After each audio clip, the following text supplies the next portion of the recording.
سلام، میخوام طرز تهیه لیدی فینگر رو بگم که از اون میتونین برای دسرهایی مثل تیرامیسو، انواع شارلوت و یا چیزکیک استفاده کنین.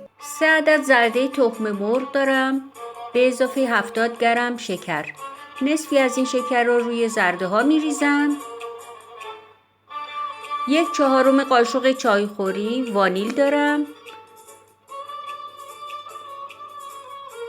بعد اونا رو با همزن میزنم در حدی که فقط شکر حل بشه، لازم نیست که زیاد زده بشه. بعد پره های همزن رو میشورم و سفیده تخم مرغ رو هم میزنم. یه مقداری که سفیده خودش رو گرفت، باقی مانده شکر رو کم کم بهش اضافه میکنم. سفیده جوری باید زده بشه که کاملا سفت بشه و خودش رو کامل بگیره.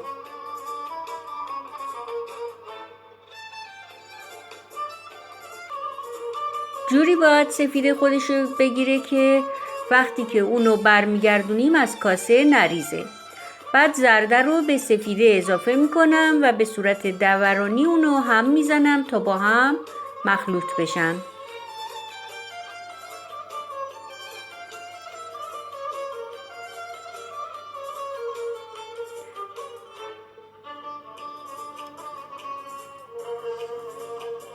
بعد از اینکه سفیده و زرده رو با هم مخلوط کردم، 1/4 قاشق چایخوری بیکینگ پودر رو به اضافه 100 گرم آرد مخلوط میکنم. با الک روی مایه الک میکنم.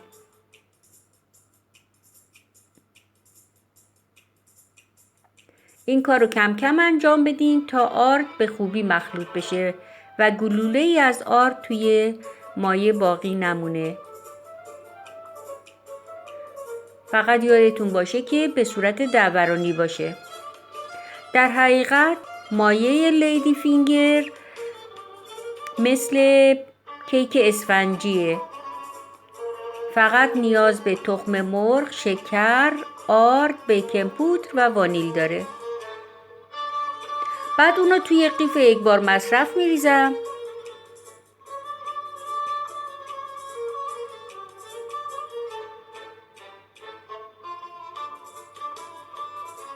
اگر قیف یک بار مصرف نداشتین با قاشق هم میتونین بریزین.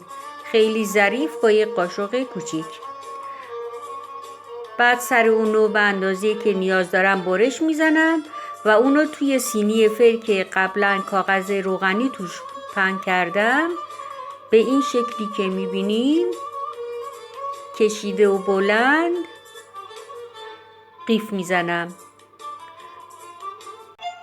اگه یه بار از شیرینی لیدی فینگر برای تهیه دسراتون مثل تیرامیسو استفاده کنین، دیگه هیچ وقت سراغ بیسکویت های پوتیبور نمیرین. بعد روی اونو پودر قند میپاشم. کامل پودر قند روی اینا میپاشم. اگر خواستین میتونین از پودر قند صرف نظر کنین. و بعد از اینکه کامل تمام و پودر قند پاشیدم، اونو توی فری که از قبل گرم کردم با 180 درجه سانتیگراد برای مدت 10 تا 15 دقیقه میذارم تا کامل بپزه. لیدی فینگرمون آماده شده. از اون میتونیم همینطور که گفتم در انواع دسرها استفاده کنیم. شیرینی لیدی فینگر رو غیر از این که در انواع دسر میتونین استفاده کنین، میتونین همراه با چای و قهوه هم نوش جان کنین. عزیزان، اگر از این آموزش خوشتون اومد حتما لایک کنین، با دوستاتون ویدیو رو به اشتراک بذارین و از اونا دعوت کنین تا به ما بپیوندن. متشکرم. خدا نگهدارتون.